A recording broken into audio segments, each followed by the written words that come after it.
Hey everybody, it's Sunny, and I wanted to come on here to do a video just to inform people what steps to take when they are filing a claim for disability. I get this question a lot on my live, so I thought I would just come on here and give you a video. All right.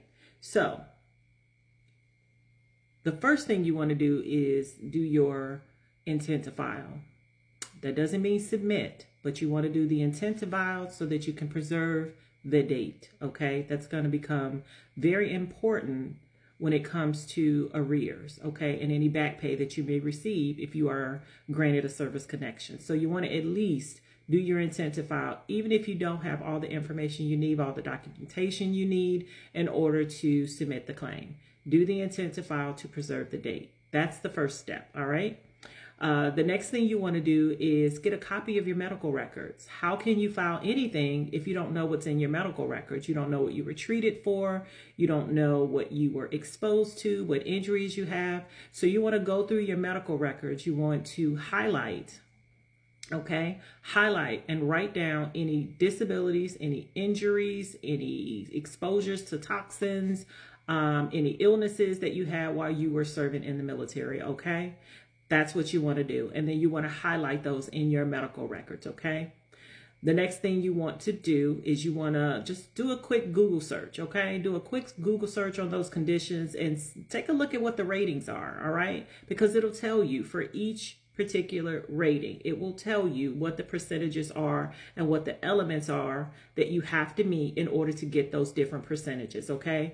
Not saying that the VA is going to give you those ratings, but it can give you some sort of idea of what you may be eligible for as far as a rating decision, okay? For those different disability conditions, all right?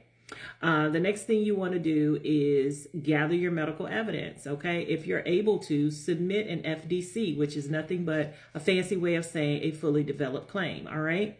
This means that you're going to provide all the documentation to VBA up front, all right? All the medical documentation. VA is not going to have to go out and get anything because you're going to provide it all, right? Now, that's not saying that they're not going to possibly send you for a CMP exam, but you want to give them everything, okay? Fully developed claim, commonly known as an FDC, all right? The next thing that you want to do once you've done steps 1 through 4 is you want to go ahead and submit the application, all right? You want to submit the application online, all right?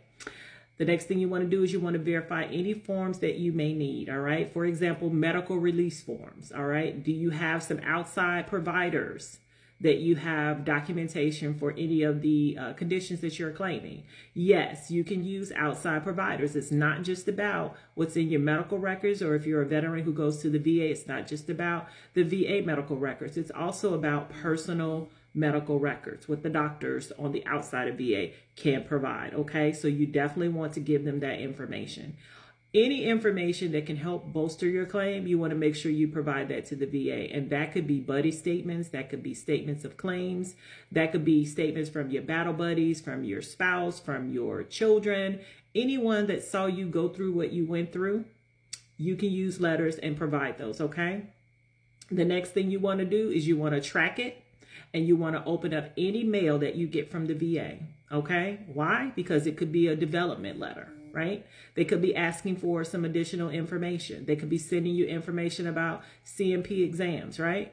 So you want to make sure that you open up every piece of mail that you get from the VA, and you want to answer anything that they're requiring you to answer within the time frame that they are answering. They're asking you to answer, okay? Because if you don't, then you blow past that window, and then they're going to use whatever evidence they currently have to make that decision. And it could go one or two ways for you, all right? The next thing you're going to do is you're going to go to all scheduled CMP exams, all right?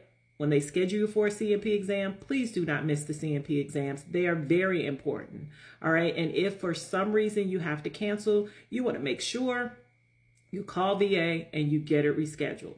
Or you can call the CMP exams office and see if you can get it rescheduled, okay? You definitely want to do that, all right?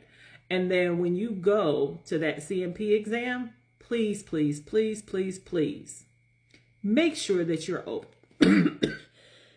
Excuse me. Make sure that you're open and honest about everything, Okay, we don't go into those C&P exams. We don't sugarcoat anything. We're going to tell that doctor everything that's going on with us. Okay, if you go into that C&P exam and you having the best day of your life, you're going to tell them about the worst days of your life. Okay, so yeah, you could be having a good day today, but yesterday you were in excruciating pain. Okay, and you want to make sure that you relay that to that C&P examiner. You want to also, if you have any documentation that you want to provide that provider, that C&P examiner, please take it with you. Okay, take that information with you. If you're someone that's applying for migraines, this one I love, because have a headache journal. Okay, write down the symptoms that you're having. If you can figure out what's causing them, that sort of thing. Are you in a dark room?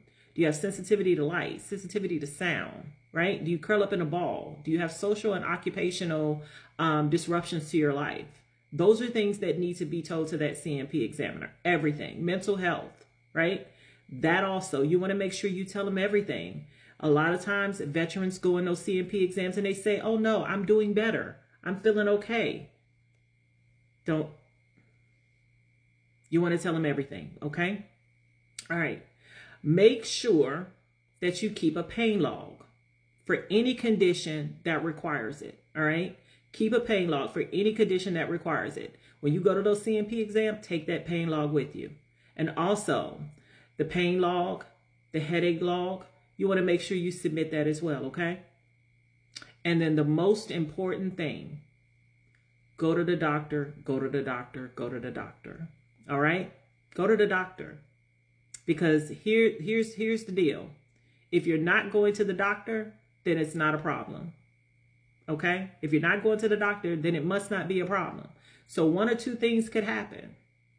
You could either be not service connected for because there's no continuity of care, or you can get a very low disability rating. Okay? So if you're somebody who needs to file a claim, file it. Does not matter how long you have been out the military. You can still file a claim. All right?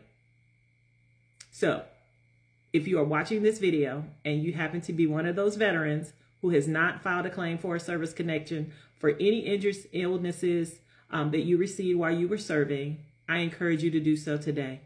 Okay? When you log off of here, please go and file your claim. Even if you don't have everything together, at least do your intent to file. All right? Thank you guys so much. I am on Monday through Fridays from 5:30 to 7:30 p.m. Eastern Standard Time. If you have additional questions, join my live, or you can reach out here. Thank you. I had to come back on here so that I could tell you all this. The other thing that you want to do, head to toe exam of your body, right? Head to toe exam, okay? Mental health, migraines, tension headaches, tinnitus, hearing loss, right?